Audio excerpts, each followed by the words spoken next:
Hey guys, welcome back to my channel. I am Dom Lovely, your source for all celebrity entertainment news from my point of view. Tonight, you guys, I am reviewing and giving my recap of the new season for Ready to Love Potomac. A lot of nice looking men, you guys, and some beautiful women as well. But I do have one request, just one. Ready to Love people, can we not eliminate on the first night? Because when we eliminate on the first night, it feels like a game. It doesn't feel like these people are actually having enough time to interact with each other, to get to know each other. It feels kind of gimmicky when we're eliminating people on the first night without people actually having more time to really dive deep into their personality. And it kind of sets a precedence because last season, several of the cast members made comments like, I don't want to be eliminated, and they called it a game, like a game show, and that's not what this is supposed to be. These are supposed to be people who are making real connections. So I don't know, you guys. That's just my 2 cents. But let's just go ahead and get into the video. But before we do that, let me remind you that I am your virtual Avon representative. My information will be in the drop down below. Check out my Avon store for many exciting and great products that we have. You will be happy you did. All right, let's get into the video. So first group, the first couple of people we see is Paul and, how do you pronounce her name? Okay. It's a lot of people, you guys. We see Paul, and he's talking to a young lady. We see Tiffani. She's in pink. She's 37. She says she's from the country, and she cooks like she's from the country. And then we see Wiley, who obviously looks the youngest in the group. He's 32. He's an athletic director. Says he gets a lot of women, but he does want to get married someday. So he feels like he's there for the right reasons, okay? Now, we also meet Fernando. He's 34. He says that his ex in the past has been very disrespectful to him and that she had a lot of male friends, that he was not involved in those friendships. And additionally, she liked going to swinger resorts and would not invite him. So, yeah, that relationship was over. And then we meet Demetrius, you guys. And yes, he is, honey. He is very attractive. He showed up in that plum purple suit, looking all good. And I can tell you right now, all of the women were very excited to spend time with Mr. Demetrius. So Demetrius said he has been in the military for 22 years and is newly retired.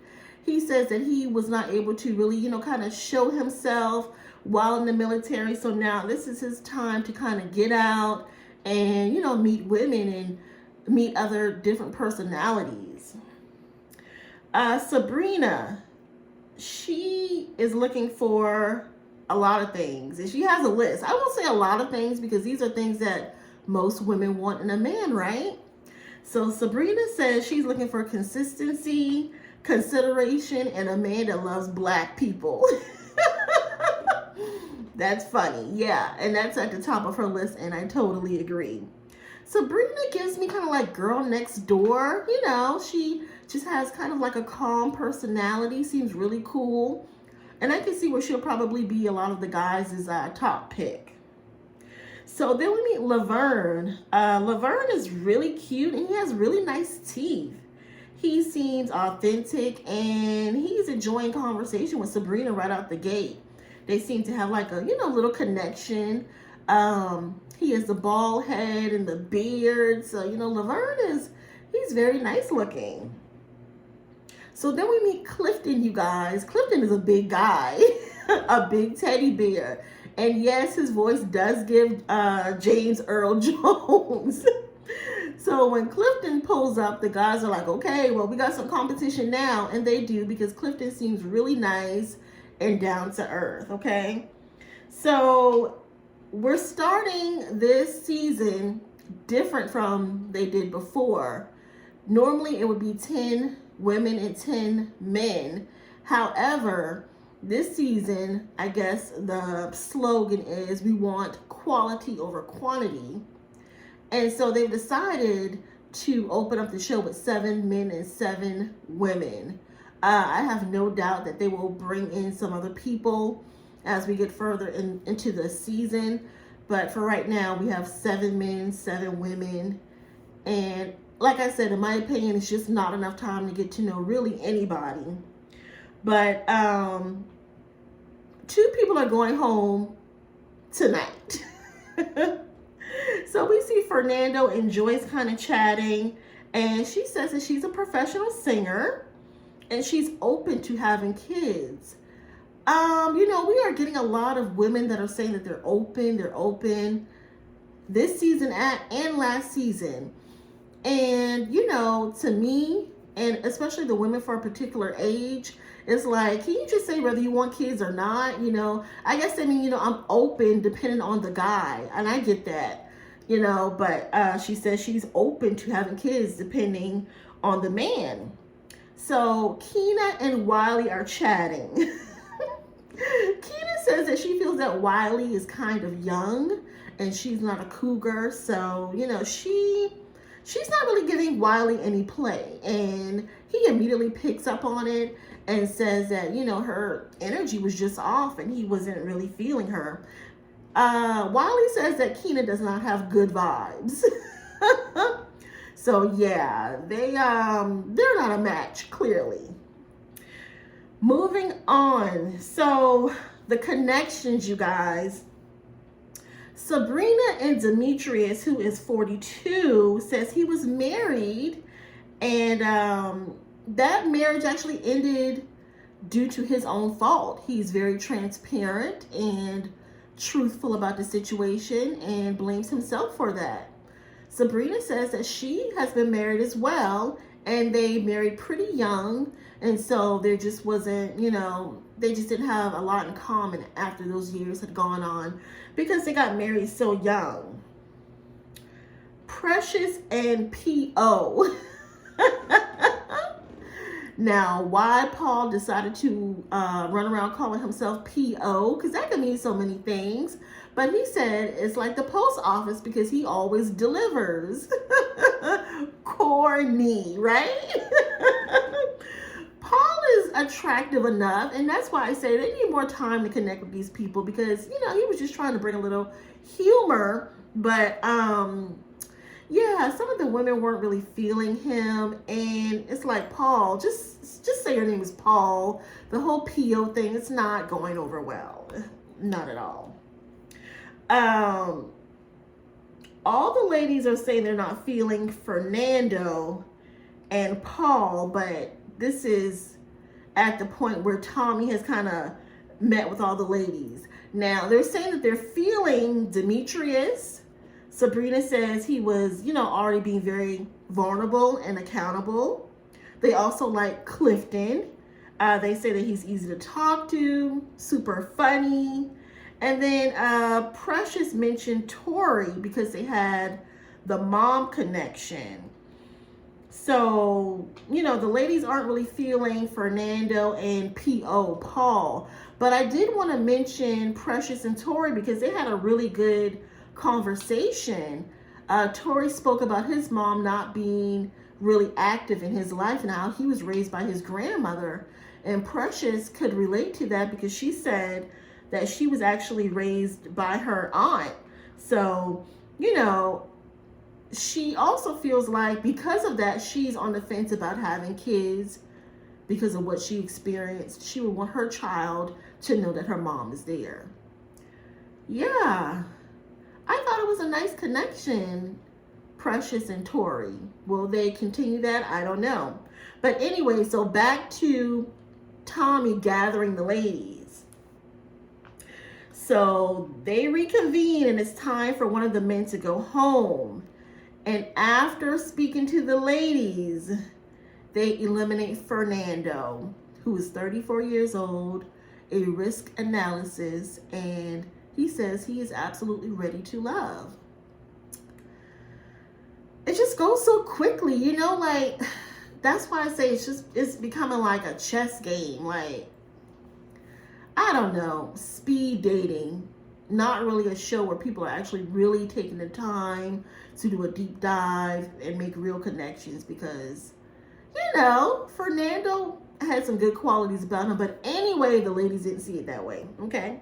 So moving right along, you guys, another possible connection, which is Clifton and Joy. Clifton and Joy are talking about how adventurous they are, and Clifton says he wants an adventurous woman, and even asks Joy, have you done the goat yoga? So, they're having a little spark, and, she gives him her last sip of wine. So, they're really cute together. There's something going on there. Tory and Tiffani are chatting, and they're talking about her 2 kids and how she has boys and how they are very protective of her, which boys are. Tory says that he can kind of see Tiffani in the friend zone. He really didn't see a real connection there, and that she comes off pretty guarded. I don't know. I didn't get that from Tiffani. I think that, she was just giving what she gave. Tory didn't open up that much to her either, So, I mean, I don't know. That's how he felt. I didn't really see a spark there anyway. Now, Sabrina and Laverne are chatting. And, child, they having them a good old time. And then Precious just comes right in and takes over the conversation. And as Precious and all of these names, y'all, as Precious and Laverne begin to kind of get to know each other, Kina takes over. So I don't know. Kina just seemed like she was just kind of going through the motions. She really didn't seem like she was making any true connections or really cared to. And I guess it's kind of, I kind of get the reason why they're setting a tone for quality over quantity. Because Kina seemed like she was like, child, I mean, are we done filming for the day? Can I take a nap somewhere? So yeah, you guys, Laverne is very cute, and he has that confident thing about him, but we don't want him to get, overconfident, because we've seen that before in past seasons. So hopefully Laverne can remain down to earth, because I feel like he will be in a lot of the women's top picks. So Dakiya and Clifton are talking about their 5-year plan, and really they have been trying to connect for most of the evening. And so they finally, get a chance to talk, because apparently when Clifton first arrived, Dakiya was very interested in him, and so they were happy to get a moment. They're talking about their 5-year plan and where they see themselves settling. Dakiya's like, yeah, I'd love to live on the water, and Clifton agrees. And so they're having this moment, and then Kina comes in. Kina is like, so what y'all talking about? And they kind of let her in, but again, Kina's like, my head hurts, I'm looking for a Tylenol. Yeah, she just didn't really seem that interested. At this point, it's time for Tommy to gather the men. He wants to know who's in their tops and who is in their bottom. So the men are saying that they have some connections with Dakiya, Precious, Sabrina, and Joy. So those are the top picks for the men. They say that they do not have a romantic connection with Kina, Ace, or Tiffani. I didn't really see Ace that much. She's the one, I think, with the twist or the dreads.